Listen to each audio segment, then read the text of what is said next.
So, I'm going to try and get through this without cursing, which is going to be very hard. So, 12 Palestinians tell Palestinian supporters, I am incredibly sorry for the things I've said on social media because I didn't look through it on the correct lens. And the correct lens here is corruption. It wasn't just about Palestinians and Hamas and trying to equate them to that. It wasn't about Zionism, not just about Zionism, Israel, and Jewish people. It wasn't just about, it was using tragedy to further authority. The now allegation that U.S. intelligence gave Hamas the information it needed to attack that music festival in October to cause a domino effect, and the domino effect being the Red Sea. Why would we be fucking around in the Red Sea? Well, because number one, it's a corporate interest. There's a lot of corporations, including arms manufacturers, who go through there quite frequently, and it's always a stress to them if they have to deal with somebody like the Houthis. The allegation, causing a domino effect so that it would lure the Houthis out and other, groups like them, so that U.S. naval forces could be sent in and eradicate them. Because let's be honest, our naval force is the largest in the world. And that's all of our tax dollars going right into it. That's playing games with people's lives. Not just my life, but the servicemen. They're doing their job. They're doing what they're being told. And they're being put on the front line. Again, this is a rich man's war. This is our naval forces being used as a rent-a-cop service to get brownie points with China, to keep Russia off our back, to keep North Korea at bay, and ultimately to protect the almighty dollar, the trade that goes through there. Because if they don't go through the Red Sea, they have other shipping routes that they can go, but they're much longer and they cost the companies more money and, more in delivery times. It's just a fact. And that's what it was all about. And what made my eyes open to that was realizing that Northrop Grumman, Grumman being the former arms manufacturer during the arms race before the Cold War. After the Cold War in the mid-90s, they almost went bankrupt before aviation company Northrop of Los Angeles, where I know they operate out of California, bought them, and they continued on. And out of that partnership between Northrop and Grumman, now Northrop Grumman, they created the B-2 stealth bomber. How does this all tie in? And if it sounds like I need a tin hat, I probably do. My issue was the Human Rights Campaign would never talk about Palestinians whatsoever. Now, given up until probably 30 minutes ago, I was against Palestinians. I said some hateful things, incredibly hateful things, that I can't even repeat here, or else I would lose my ability to go live or even post. And they got me good. I accused Palestinian supporters of having a psychosis influenced by violent and disturbing imagery, not recognizing the violent and disturbing imagery that was being used to control me. Being a 10-year-old, looking at TV, waking up in a rush, by my sister telling me, oh my God, the United States is under attack, watching the video, which I shouldn't have watched, but we happened to be home that day. We both were sick. Our parents were at work. Well, my dad was at home, but he was out getting us stuff, and we were just at home for a little bit by ourselves. And seeing the planes fly into the building and just feeling this fear. And suddenly this fear of that day, like lockdown, some of these kids, they were born in lockdown, or that's the earliest memory. That was traumatizing. That day on September 11th, they closed stores, they closed the mall, they closed the post office, they shut down and evacuated schools, airports. It was a stressful day because my mom was working for Sprint. She was trapped in the building because there was so much traffic of people trying to go home because they had been sent home. She was trapped in the building. It's like, okay, well, it's a taller building and you're near the airport. What if something happens?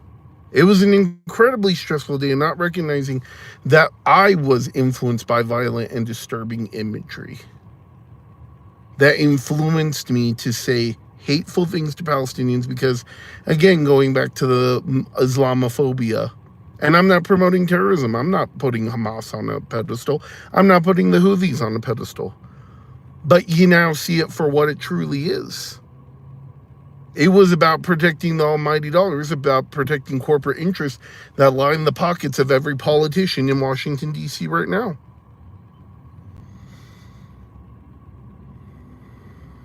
And now they're suggesting that we as Americans need to work till we're age 70 before we can retire and collect Social Security benefits. And they're spending trillions on weapons packages, and we're giving money to countries that we're not 100%. I'm not saying that Israel does not deserve its autonomy as a country. I'm saying that the United States needs to get its dick out of everybody else's business and get a grip.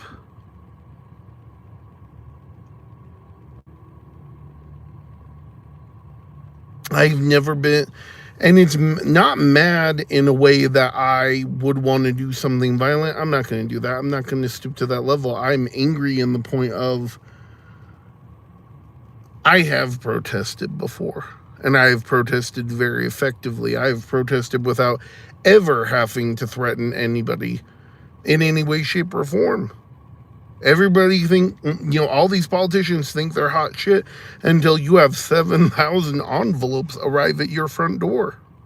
Until your work email is inundated with the same message over and over again. Till you're losing elections, you're losing your seats. And it needs to happen. There needs to be no more corporate welfare in this country, especially for weapons manufacturers. It needs to be over. We're done. It needs to be done. You're telling me that we're going to give a couple $2 billion to a weapons manufacturer of our tax dollars, while some of us could be working till we fucking die. Ceasefire. Because this country needs to fucking get its ducks in a row. It needs to get its priorities centered. Because this is ridiculous. All of this to protect corporate interests. And we have servicemen and women there in the Red Sea putting their lives on the line. Not for the greater good. Again, it was never about the Jews. It was never about Palestinians, Hamas, the Houthis. It was about protecting corporate interests and the almighty dollar. How much money somebody can make. Getting brownie points with China to keep Russia at bay. It's about power and control. It's what it came down to. The love of power. And what it yields. What it gives somebody. I get it. It's intoxicating. I'm not going to lie. I'm not going to sit here and say, oh, the power. I don't see the allure of the power. I totally do.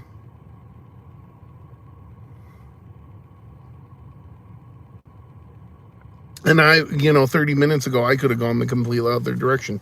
Well, this is how it should be. I did most of the day fight with this feeling once, I was, looking at those allegations again. All of this was a domino effect to secure the Red Sea, to secure that region. That's what it's always been about. That's what it came down to. And for Americans, it ties back into the lie of the Bible. The Bible is a fucking lie. How does that correlate? Because when you're growing up as Christian, we as white Christians, white or light-skinned Christians here in this country have always heard it about the Middle East. There's never going to be peace there. Hearing people say hateful things like, well, all of them should just be eradicated and let Allah figure them out. People say that. And I know people who still fucking say that. And there, I just lost my ability to keep going live.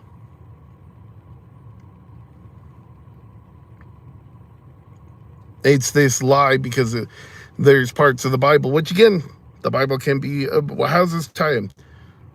There's parts of the Bible that says an eagle will go through and cleanse the land, that being the Middle East. And the United States was the symbol that represents us. One of them is the eagle, the American eagle.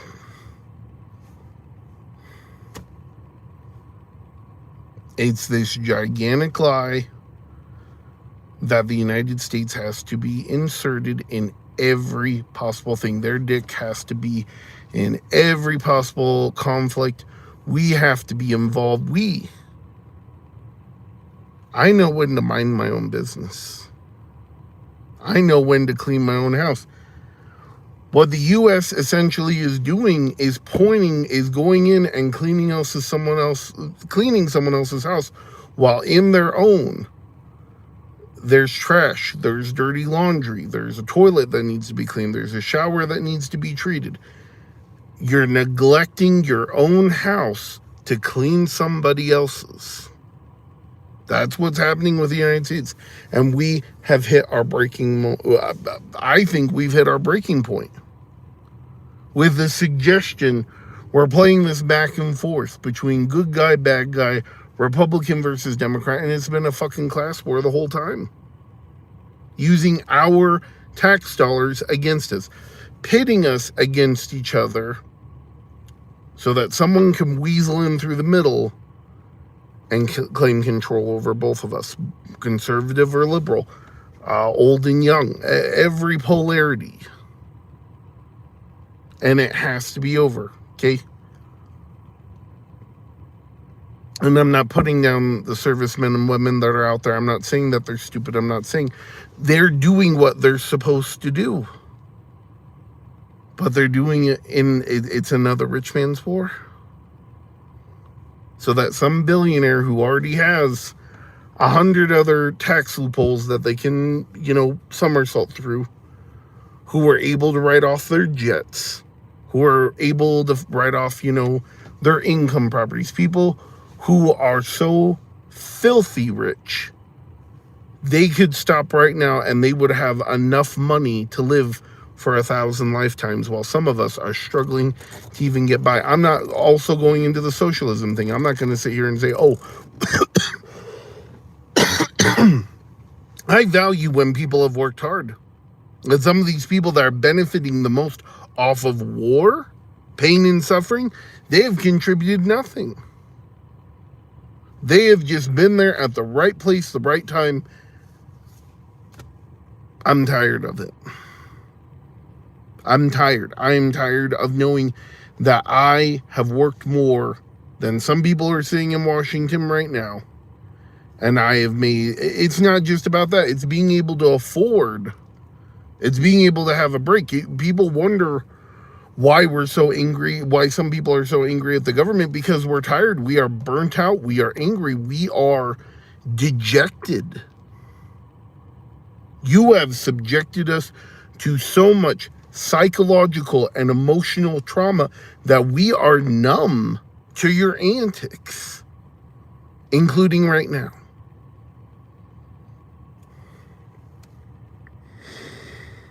And all of this, me turning and now saying ceasefire,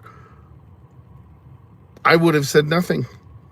All I posed was a question to the Human Rights Campaign and said, because on their website, the Human Rights Campaign puts Northrop Grumman, an arms manufacturer, as a platinum level donor. My question, verbatim, let me see if I can copy and paste this. No, I can't. How many times has the Human Rights Campaign asked for donations, asked for support in a social, a human rights violation that was actually caused by some of the arms manufacturers that donate to them? It's double dipping. It's fantastic. One causes the tragedy, one goes out there and says, oh my gosh, what a human rights tragedy. Donate now, donate now. Where did the donations go? And how much did Northrop Grumman give the Human Rights Campaign to be considered a platinum level donor? It is decay and decadence. It is power and corruption and lies. It is the love of power versus the power of love. And it has never worked out for any government superpower throughout time. It has never worked out for them. So, and I say that to people, if you feel helpless, it has never worked out for these superpowers. It is not working out for America.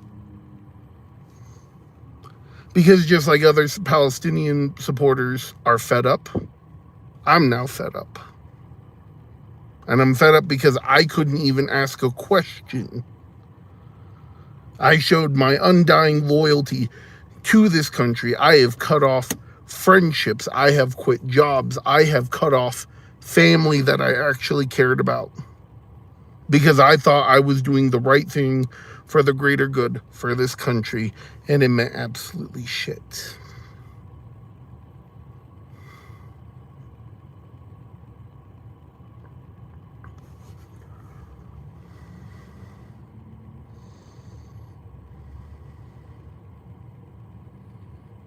It's the disrespect towards people who have sacrificed.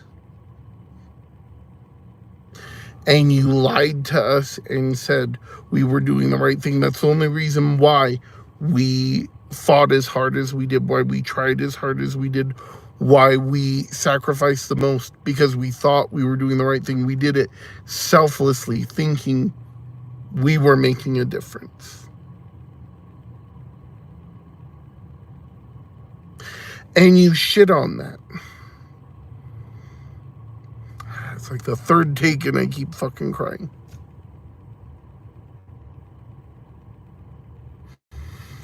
It is the disrespect to some of our sacrifices that makes me upset.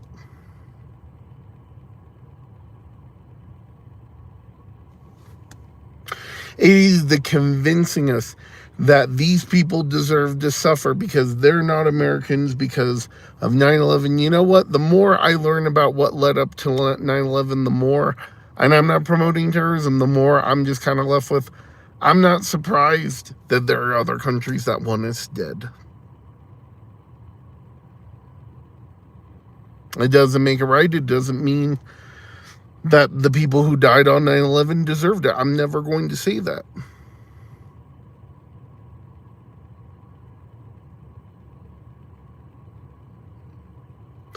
But I have to look what I'm in control of. And what I'm in control of is that you convinced me that I was doing the right thing. You convinced me that going out there and,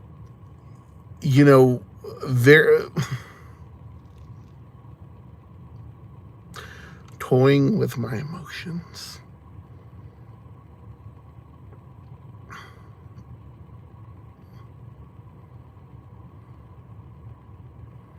It's the toying with people's emotions of people who are giving their undivided attention, my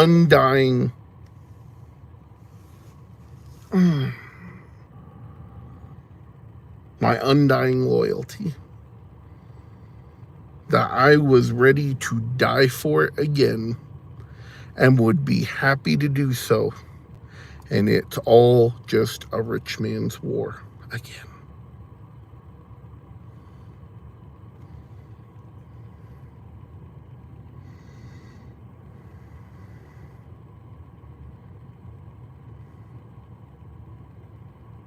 And the realization we don't know what to do, but we have to do something better than this.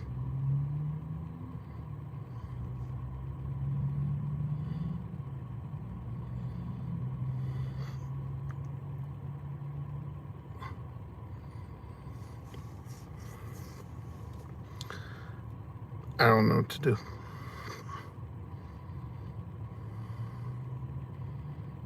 But through that, I don't know what we have to do, but we have to do something to change it. I am not inciting violence. I am inciting that people talk about this, that we share it, that we make the biggest noise, that we continue to march, that y'all continue to march. And hopefully, if I show up for these marches, People aren't going to shun me. If they do, I'm still going to show up anyways, because my opinion has changed based on knowledge and self-reflection.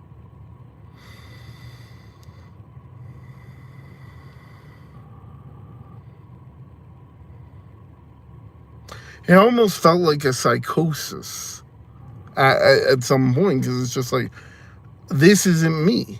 And during this entire time while I was fighting against Palestinian supporters, it just kind of felt like I was on autopilot. I didn't feel like myself. I supported it because I was afraid of losing a job that I quit about an hour ago, representing this country in, a distant manner via another contractor.